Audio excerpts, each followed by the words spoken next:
أفاد مصدر حكومي مغربي بأن زيارة الرئيس الفرنسي إيمانويل ماكرون للمغرب ليست مدرجة في جدول الأعمال ولا مبرمجة عكس ما أوردت الخارجية الجزائرية. وكانت وزيرة الخارجية الفرنسية كاترين كولون قد أعلنت في حديث لإحدى القنوات الإخبارية عن برمجة زيارة للرئيس ماكرون إلى المغرب بدعوة من الملك محمد السادس.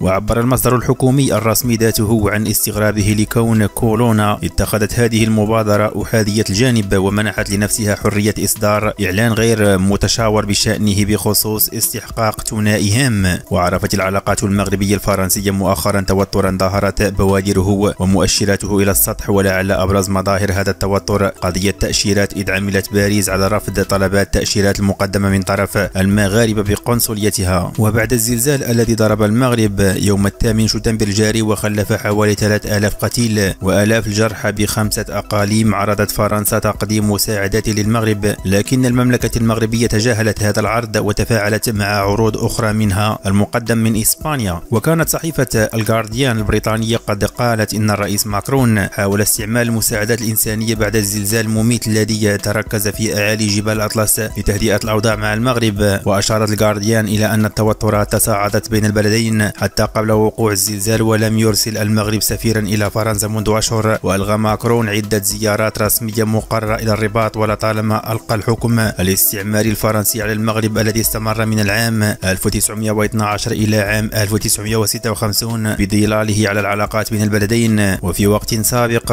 أبناء الشعب المغربي الأحرار يعيدون تربية الرئيس الفرنسي إيمانويل ماكرون بعد تجرؤه وإلقاء خطاب موجه للشعب المغربي وتجاوز السلطات المغربية. وأثار توجيه الرئيس الفرنسي إيمانويل ماكرون المعروف برأس الكفر خطابا إلى الشعب المغربي غضبا واسعا على منصات التواصل الاجتماعي واستهجانا لتجاوزه القنوات الرسمية وللعاهل المغربي الملك محمد السادس في مخالفة للأعراف الدبلوماسية وفي مزايدة مفضوحة حاول من خلالها ماكرون الالتفاف على السيادة المغربية ودس السم في العسل. وقال ماكرون في رسالة مصورة خاطب فيها الشعب المغربي من الواضح أنه يعود إلى جلالة الملك والحكومة المغربية بصورة سيادية بالكامل تنظيم المساعدات الدولية، وبالتالي نحن بتصرف خيارهما السيادي. وأضاف الرئيس الفرنسي في مقطع الفيديو الذي نشره على منصة إكس أن هذا ما فعلناه بطريقة طبيعية تماما منذ اللحظة الأولى، وبالتالي أود من كل السجالات التي تفرق وتعقد الأمور في هذا الوقت المأساوي للغاية أن تصمت احتراما للجميع. وأكد خبراء في العلاقات الدولية أن مخاطبة رئيس دولة لشعب دولة أجنبية بشكل مباشر أمر غير مقبول ولا يحترم الأعراف والقواعد المرعية في العلاقات الدبلوماسية بين الدول. وجاءت كلمة ماكرون بعدما امتنع المغرب عن قبول مساعدات عرضتها عليه فرنسا إثر الزلزال المدمر الذي ضرب منطقة الحوز الأسبوع الماضي، وذلك إثر تقييم احتياجاتها. ورد ناشطون وإعلاميون مغاربة على خطاب ماكرون، من بينهم الصحفي والمذيع الصديق معنيو الذي عبر في مقطع فيديو عن استنكاره وإدانته لتجاوز ماكرون في حق المغرب والمغاربة. وقال معنينو مدير الإذاعة والتلفزيون المغربي سابقا إنه في الوقت الذي تتجه فيه أنظار الشعب المغربي إلى المناطق المنكوبة بسبب الزلزال، وفي الوقت الذي توجه الملك محمد السادس إلى مستشفى مراكش لزيارة الجرحى لمواساتهم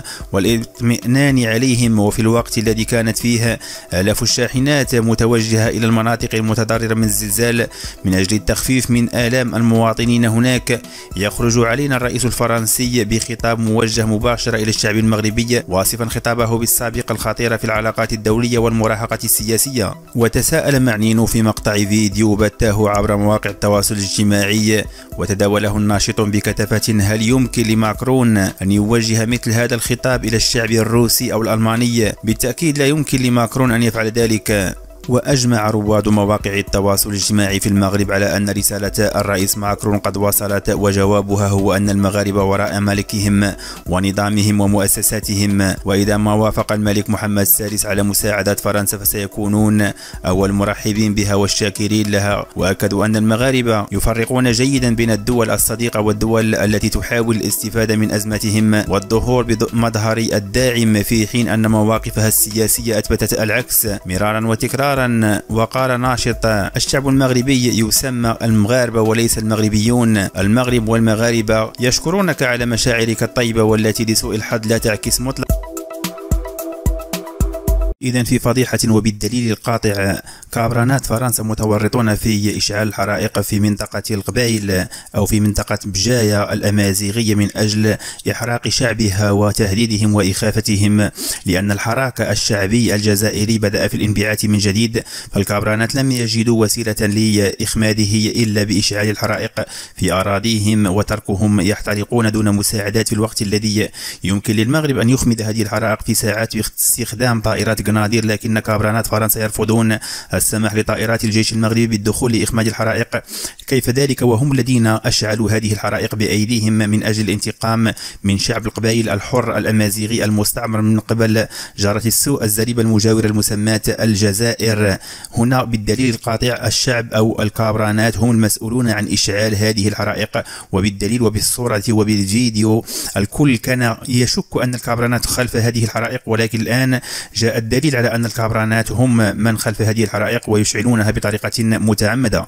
إذن فيديو مؤلم لإخواننا في الجزائر يحترقون أمام تفرج كابرانات فرنسا. كل من خيب اسمي عمي حشاكم. وبول أركان شنقريحة لم يرسلوا ولو طائرة واحدة لإخماد الحرائق، والأكثر من ذلك يرفضون طلب المغرب التدخل لإخماد الحرائق، وقد وعد المغرب بإطفائها في أجل أقل من ساعة واحدة. يمكن إطفاء هذا الحريق عن طريق استخدام 8 طائرات قنادير تمتلكها القوات المسلحة الملكية المغربية، والتي لا يمتلكها الجزائر ولا الجيش الجزائري، الدولة البترولية والغازية التي تصرف أموال طائلة على شردمة البوليزاريو، والآن شعبها يحترق، لا هي ترحمه ولا تترك الرحمة تدخل إليه. إذن صح عليهم القول المغربي: ما ترحم ما تخلي رحمة سيدي ربي تنزل. فهؤلاء الجبناء الحقراء أو الحقيرين من شنقريحة وبوال الأركان ومعهم إعلام الصرف الصحي وعلى رأسهم حفيظ دراجي وبونيف يتفرجون الآن ويستمتعون داخل منازلهم بأموال الشعب الجزائري والرشاوي التي يتلقونها من شنقريحة وتبون، والشعب الجزائري يحترق. فلا حول ولا قوة إلا بالله العلي العظيم. إذن في خبر عاجل وردنا الآن: حريق مهول يندلع في الجزائر ويلتهم مساحات كبيرة، وحريق ضخم جدا يتجه نحو المباني السكنية، وكل التقارير تؤكد أنه أخطر حريق اندلع في الجزائر منذ سنوات، وأنه يهدد بقتل آلاف المواطنين. نحن في المغرب ما غاديش نديروا كما داروا كراغلة الجزائر، وما غاديش نتشفاو وما غاديش نقولوا يا الله الغضب ديال الله بدا عليكم، ولكن غنقولوا كلمة واحدة: هو أنك كما تدين تدان، وأن الله يقول دائما: لا تتمنى الكوارث ولا تتمنى النقب ولا تشمت في أخيك حتى لا يعفيه الله ويبتليك. الآن الابتلاء بدأ في الجزائر، وكنتمنوا أن هذه الحرائق يعني لا كانت ولا كان لابد أنها تأخذ بعض الأرواح، تأخذ أرواح فقط مجرمي الكابرانات،